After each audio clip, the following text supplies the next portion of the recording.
Et ce matin, j'aimerais que nous puissions nous asseoir. J'aimerais que ça descende. J'aimerais que nous puissions digérer. Alléluia. C'est très très important.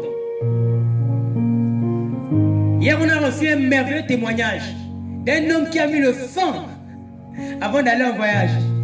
Et quand les loups sont arrivés, les loups ont été paralysés. On les a retrouvés morts. Pourquoi? Parce que cet homme était assis dans le mystère du sang de Jésus. Le sang de Jésus, ce n'est pas le loup. Le sang de Jésus, ce n'est pas l'eau de Javel. Le sang de Jésus, ce n'est pas le savon Agro-Gabon. Agro-Gabon ne peut pas enlever l'impudicité de quelqu'un. Le blou, tu as beau te laver avec le blou, ça ne va pas effacer les avortements que tu as commis. Je ne sais pas si je parle à quelqu'un. Tu t'es lavé pour venir à l'église, mais ça n'a pas enlevé le péché que tu as commis hier. Mais ce matin, j'ai un mystère qui est capable de ôter la souillure du cœur d'un homme. Et ce mystère, c'est le sang de Jésus. Le sang de Jésus. Il y a quoi? Le sang de Jésus. On dit ça bien, le sang de Jésus. Il faut que les hommes et les femmes sachent que ce matin, nous sommes réunis autour du sang de Jésus. Les formations sont réunies autour du sang des enfants, autour du sang des coqs. Mais nous, ce matin, nous sommes dans le conseil céleste. Et nous allons boire le sang et nous allons manger la chair.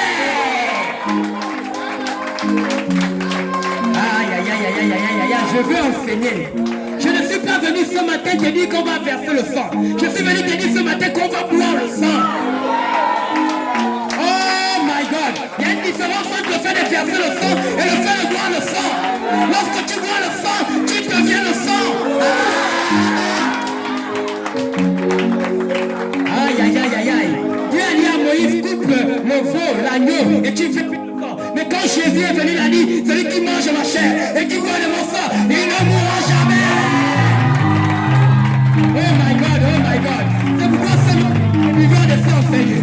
Il y a des buveurs de sang, Seigneur. Oh, il y a des sang, Seigneur. Même si la sorcellerie, ils boivent le sang. Nous aussi, on boit le sang. Même si la sorcellerie, ils mangent la chair. Nous aussi en Christ, on mange la chair.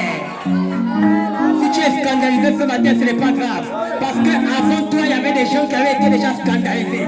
Quand Jésus a dit, mangez ma chair, buvez mon sang, ils ont fui. Mais nous, on ne fuit pas. Ce matin, on est là. Ce matin, je mange. Jusqu'au fond, je croque. Le corps de Jésus, c'est plus bon que la pizza. C'est plus bon que le poulet. C'est plus bon que les chips. On va manger Jésus.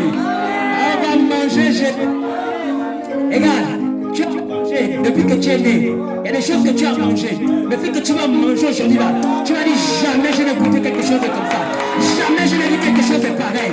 Le corps de Jésus. Oh my God. On peut les s'amuser. Il y a des mystères. Ouais, je sens que quelqu'un a envie maintenant de prendre la Sainte Seine tous les jours. On dirait qu'il y a quelqu'un qui a envie de prendre la Sainte Seine tous les jours. Tous les jours. Parce que la Bible déclare que pendant qu'ils rompaient le repas, les malades étaient guéris, les boiteux marchaient, les lépreux étaient guéris, les aveugles voyaient. À cause de quoi? Frères et sœurs, la puissance que vous voyez les hommes de Dieu manifester, son mystère se trouve dans le corps et dans le sang. L'onction est la fusion manifestée du corps et du sang. Oh my God. Vous allez comprendre pourquoi le corps de Jésus était important et pourquoi le sang de Jésus était important pour racheter l'humanité. Oh mon frère, Jésus, c'est pas les faux trucs qu'on peut faire chez les Nganga là, où on te prend le corps comme ça là, le sang coule, on te frotte ça, et quand tu dragues les femmes tombent amoureuses de toi. Ça c'est quoi? Ça c'est quel sang? Je connais un homme qui était au puits de Jacob. Il n'avait pas besoin de frotter le sang, il était le sang. Quand il a rencontré la femme samaritaine, elle a dit jamais homme, jamais femme n'a parlé comme cet homme. Elle a couru dans la ville, il a fait dire à ses maris, c'est fini entre vous et moi, oh, j'ai trouvé l'homme de Galilée. Oh, je vois une femme qui sort du concubinage. Je vois un homme qui sort du concubinage. Je vois un jeune qui abandonne la prostitution. Je vois une jeune fille qui va aller plaquer son copain. Elle va aller plaquer son copain. Elle dira, j'ai rencontré le sang. J'ai rencontré Aujourd'hui, nous sommes divorcés les gens de puissance d'été. C'est quoi ça? Toi, tu as 19 ans, tu ne sais pas Dieu. Ça veut dire quoi? Faut m'arrêter ça. Hein. Aujourd'hui, là, tu vas servir Jésus. C'est quoi ça? La jeunesse, on a besoin de jeunes forts pour prendre en otage les quartiers, pour prendre en otage les familles. Et toi, tu es là, qu'est-ce qui t'intéresse? Hein? C'est quoi ton problème? TikTok, WhatsApp, c'est quoi ton problème? Viens servir Jésus. Tu vas savoir ce que te fait dire. Au nom de Jésus, sors là, serpent. Sors là, serpent. Et le serpent sort du corps. Parce que le sang de Jésus coule en toi. Il n'y a rien dans le monde, mon petit. Moi, j'étais dans le monde. Dieu fumait la beuh. Fatigué, les lèvres noires, les doigts cramés. Mauvais bangando, on m'appelait le footballeur. Danseur de fumeur break dance. Les gens payaient pour venir me voir danser. Ça m'a mené où? Mais regarde-moi maintenant. Lavé par le sang, lavé par le sang, lavé par le sang, lavé par le sang.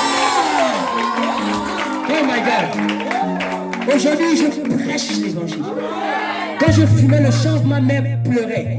Maintenant que je suis un prédicateur, elle passe partout pour dire c'est un prophète, c'est un docteur, c'est un évangéliste. Elle ne sait même plus qui je suis. Parce que le sang est à moi. Parce que le sang est à moi. Oh. C'est quoi ça fait jeune aujourd'hui là? Tu mets la bouche, c'est quoi? Tu as déjà fumé FV25? Tu as déjà fumé Timothée? Tu as déjà fumé Naoum? Tu as déjà fumé Jérémie? Aïe, il dit je t'ai établi prophète des nations. Quand tu fumes ça, tu deviens un prophète. Quand tu fumes Ézéchiel, tu deviens un prophète. Ah, quand tu fumes Esther, tu rentres dans les palais des rois. Ah, et tu changes les décrets.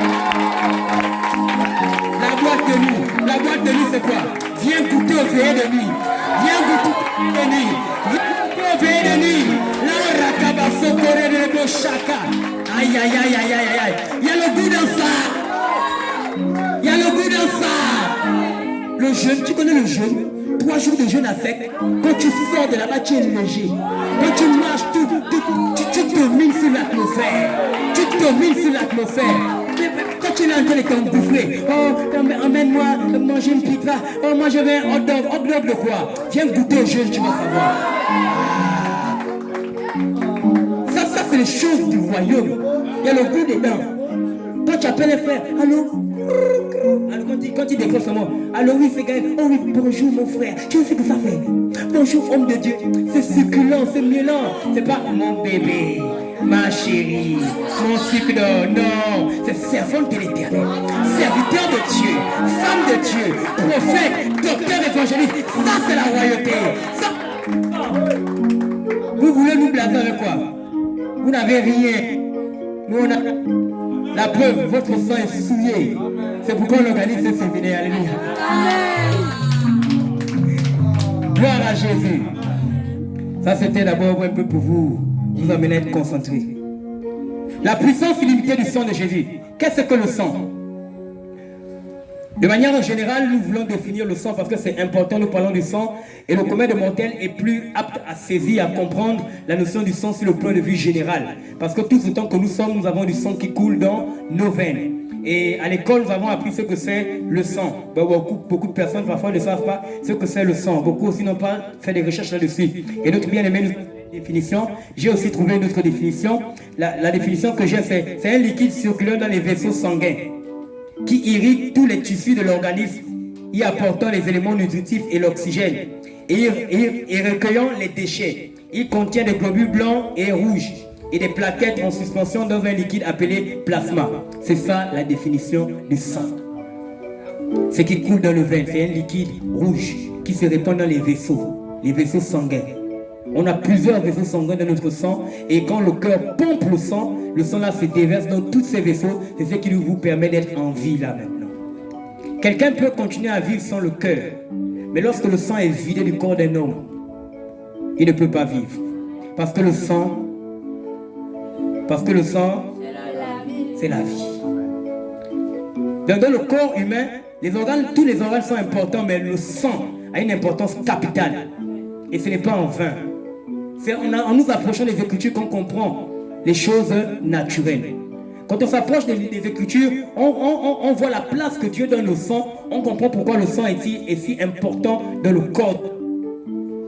Et donc, le sang dans le corps de l'homme joue plusieurs rôles. Le premier rôle, c'est qu'il fournit de l'oxygène aux cellules de l'organisme et permet l'élimination du dioxyde de carbone, que vous connaissez, qui est très dangereux. Donc, c'est à travers le sang, à travers l'action du sang qui fournit de l'oxygène, il exerce aussi une autre activité à rejeter un peu de gaz carbonique qu'il y a dans notre corps. Voilà, sinon ce gaz carbonique peut créer des pertes de conscience quand il y a des taux élevés dans l'organisme d'un homme. Le sang aussi permet la régulation de la température du corps. Le sang aussi protège. Le sang aussi nous protège à cause des globules blancs et des globules rouges qui sont dans le sang. Il y a une sorte de protection qui s'active automatiquement afin qu'on ne soit pas toujours victime des virus. Donc vous voyez que sur le plan naturel, le sang a déjà plusieurs propriétés ou joue un rôle qui est très très important. Il régule, il fournit et il protège. Donc le sang humain en lui-même déjà peut permettre à un homme d'être épargné de certains symptômes, de certaines maladies. Ça, c'est rien que le sang humain.